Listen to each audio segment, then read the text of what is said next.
ಪ್ರವಾದಿ ಮೊಹಮ್ಮದರ ಮನಕುಲದ ಶ್ರೇಷ್ಠ ಮಾರ್ಗದರ್ಶಕ ಅಭಿಯಾನದ ಪ್ರಯುಕ್ತ ಮಾನವ ಮೌಲ್ಯ ಗುರು ಎಂಬ ವಸ್ತು ಪ್ರದರ್ಶನ ಮತ್ತು ಪುಸ್ತಕ ಪ್ರದರ್ಶನ ಮಾರಾಟ ಉಡುಪಿಯಲ್ಲಿ ನಡೆಯಿತು. ಈ ಬಗೆಗಿನ ಒಂದು ವರದಿ ಇಲ್ಲಿದೆ.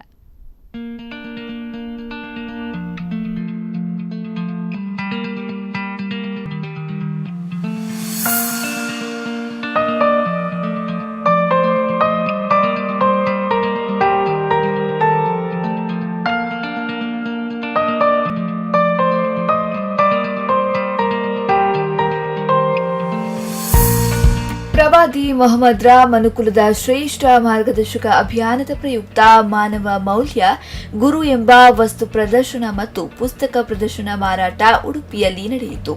ಉಡುಪಿ ಜಾಮಿಯಾ ಮಸೀದಿ ಬಳಿ ಬೃಹತ್ ವಸ್ತು ಪ್ರದರ್ಶನ 15 ದಿನಗಳ ಕಾಲ ಪ್ರವಾದಿ ಮಹಮ್ಮದ್ ಜೀವಿತಾವಧಿಯಲ್ಲಿ ಮನುಕುಲಕ್ಕೆ ನೀಡಿದ ಸಂದೇಶವನ್ನ ಸಾರುವ ಮತ್ತು ಮನುಕುಲದ ಉದ್ಧಾರಕ್ಕಾಗಿ ಕುರಾನ್ನ ಪುಸ್ತಕಗಳ ಮಾರಾಟ ಮತ್ತು ಪ್ರದರ್ಶನ ನಡೆಯಲಿದೆ.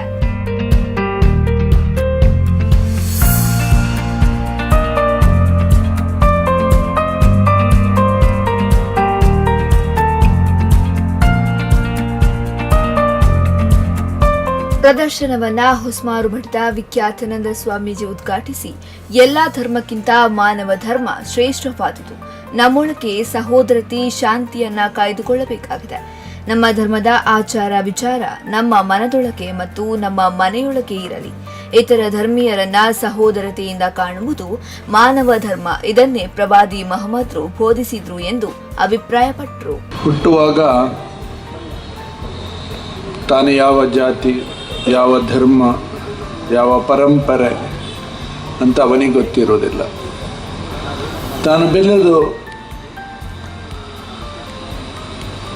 ಸಂಸ್ಕಾರಕ ಅಂದರೆ ಮತ್ತೊಬ್ಬರ ಒಟ್ಟಿಗೆ ಸೇರಿಕೊಂಡಾಗ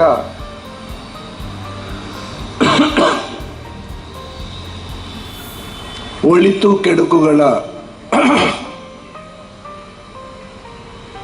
ಅನುಭವ ಅಲ್ಲ, ಅದರ ಅರಿವು ಅವನಲ್ಲಿ ಮೂಡುತ್ತದೆ. ಕೆಲವೊಮ್ಮೆ ಕೆಡುಕನ್ನು ಒಳಿತನ್ನು ಕೆಡುಕು ಅಂತ ಭಾವಿಸಿಕೊಂಡು ಮನುಷ್ಯ ಬೆಳೀತಾ ಹೋಗ್ತಾನೆ. ಆಗ ಅವ ಒಬ್ಬ ದುಷ್ಟನಾಗಿ ಬೆಳೆಯುತ್ತಾನೆ. ವಿಶಾಲವಾದ ಪ್ರದರ್ಶನಿಯಲ್ಲಿ ಪ್ರವಾದಿ ಮೊಹಮ್ಮದ್ ಅವರು ಮನುಕುಲಕ್ಕೆ ನೀಡಿದ ಸಂದೇಶ ಹಾಗೂ ಸಾಮಾಜಿಕ ಸುಧಾರಣೆಯಲ್ಲಿ ಕೈಗೊಂಡ ಕ್ರಾಂತಿಗಳ ಬಗ್ಗೆ ಪುಸ್ತಕಗಳನ್ನು ಮಾಡಿ ಇರಿಸಲಾಗಿತ್ತು. ಸಾಮಾಜಿಕ ಸಮಾನತೆ, ಮಾದಕ ವ್ಯಸನ ಮುಕ್ತ ಸಮಾಜ, ಕೋಮು ಸೌಹಾರ್ದತೆಗಳನ್ನು ಸಾರುವ ಪ್ರತಿಕೃತಿಗಳನ್ನು ದಹಿಸಿ ಆ ಮೂಲಕ ಜಾಗೃತಿ ಮೂಡಿಸುವ ಕಾರ್ಯಕ್ರಮ ಆಯೋಜಿಸಲಾಯಿತು.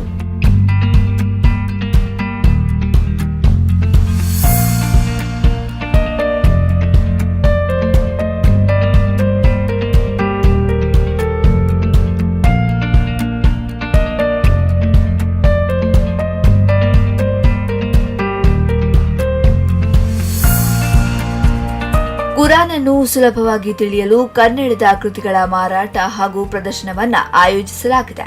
ಇದರ ಉದ್ದೇಶ ಎಲ್ಲರೂ ಕುರಾನ್ನ ಸಾರಾಂಶವನ್ನ ಅರಿತುಕೊಳ್ಳುವುದು ಆಗಿದೆ. ಪುಸ್ತಕ ಮಳಿಗೆಯನ್ನ ಉಡುಪಿ ಜಿಲ್ಲಾ ವಾರ್ತಾಧಿಕಾರಿ ಕಾದರ್ ಶಾ ಉದ್ಘಾಟಿಸಿದ್ರು. ಇಲ್ಲಿನ ಎಲ್ಲ ಸಂಘಟಕರಿಗೆ ನಾನು ಅಭಿನಂದನೆಗಳನ್ನು ಸಲ್ಲಿಸ್ತಾ ಇದ್ದೇನೆ. ಏಕೆಂದರೆ ಬಹುಶಃ ಸ್ವಾಮೀಜಿಗಳು ಕೂಡ ಭಾಷಣದಲ್ಲಿ ಹೇಳಿದರು, ಎಂದು ಸಮಾಜವು ಒಂದು ರೀತಿ ಯಾವ ರೀತಿ ಸಂಕುಚಿತತೆಯಿಂದ ಕೂಡಿದೆ ಎಂಬುದು ಇದಾಗಿ ಬಹುಶಃ ಇಂದಿನ ವಾತಾವರಣ ಕೂಡ ಮನುಷ್ಯನನ್ನು ಒಂದು ರೀತಿ ಸಂಕುಚಿತತೆಡೆಗೆ ಪ್ರೇರೇಪಿಸ್ತಾ ಇದೆ. ನಾವು ದಿನದ ಬಹಳ ಹೊತ್ತು ಕಳೆಯುವಂಥ ಸಾಮಾಜಿಕ ಮಾಧ್ಯಮ ಜಾಲತಾಣ ಏನಿದೆ, ಇದರಲ್ಲೇ ಕೂಡ ಇಂದು ಅಲ್ಪ ಮಟ್ಟಿಗೆ ಉತ್ತಮವಿದ್ದರೂ ಬಹುತೇಕ ನಮ್ಮನ್ನು ಒಬ್ಬ ಮನುಷ್ಯನಿಗಿಂತ ಇನ್ನೊಂದು ಮನುಷ್ಯನನ್ನು ಯಾವ ರೀತಿ ನಾವು ಪ್ರತ್ಯೇಕವಾಗಿರಬೇಕು ಎಂಬ ಒಂದು ಸಂದೇಶವನ್ನೇ ಪ್ರೇರೇಪಿಸಲಿಕ್ಕೆಂದು ಒಂದು ಕಾರಣೀಭೂತರಾಗುತ್ತದೆ. ಧರ್ಮದ ನಡುವೆ, ಜಾತಿಗಳ ನಡುವೆ ವಿಷ ಬೀಜಗಳನ್ನ ಬಿತ್ತುತ್ತಿರುವ ಈ ಕಾಲಘಟ್ಟದಲ್ಲಿ ಮನುಕುಲದ ಸಹೋದರತೆಯನ್ನ ಬೆಸೆಯುವ ಈ ಒಂದು ಕಾರ್ಯಕ್ರಮ ಪ್ರಶಂಸನೀಯವಾಗಿದೆ.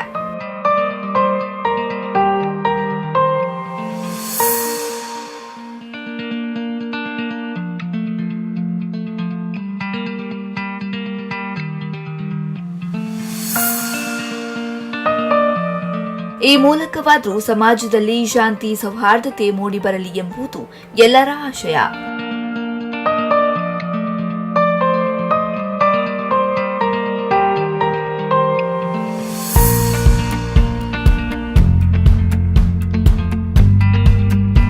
ದಿವಾಕರ್ ಹಿರಿಯಡ್ಕ, ಸ್ಪಂದನ ನ್ಯೂಸ್, ಉಡುಪಿ.